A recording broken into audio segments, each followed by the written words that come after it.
And still on China, Attorney Sal, kasi alam naman po natin na tinatanong din po si Vice President Sara Duterte and she refuses to give a comment.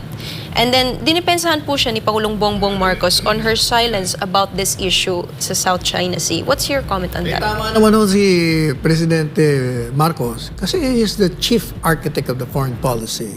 Kaya wala dapat nakikialam, whether it's the Vice President, Secretary of Defense, Secretary ng yung National Security Advisor, hindi dapat nakikialam. Hayaan na lang natin kasi yan si Presidente Marcos Jr. Eh, ang problema, ang dami nagsasawsaw. Puro publicidad kasi nasa isip ng mga pumapasok dyan eh. Hayaan nyo na si Presidente Marcos Jr. Maganda naman. Tingnan nyo ha. Di ba sabi ko, kasi walang naniniwala sa kanya. Sinabi niya, walang jurisdiction ICC. O, ang daming hindi naniniwala. Naku, papakulong niya si Presidente Duterte, bibigay. Nakita nyo hanggang ngayon consistent siya. Kasi masisira siya kung babaliktad siya. Eh, tama yung reasoning na walang jurisdiction.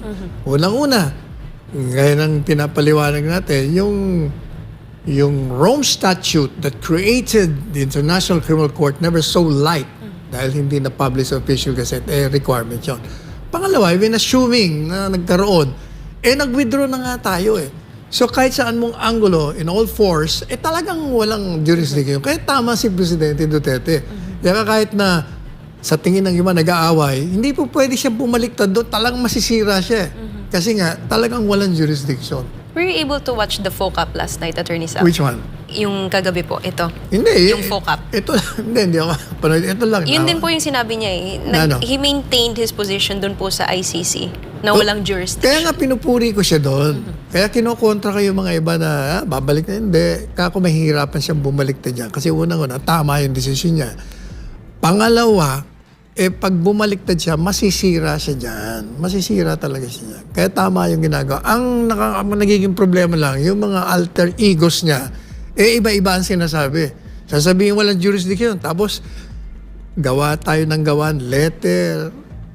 Tapos, hingi pa tayo ng motion for reconsideration. Hingi pa tayo ng appeal sa ICC na lumalabas. Kung wala kang jurisdiction, ba't ka lumalapit sa amin? O, yan ang nagiging problema.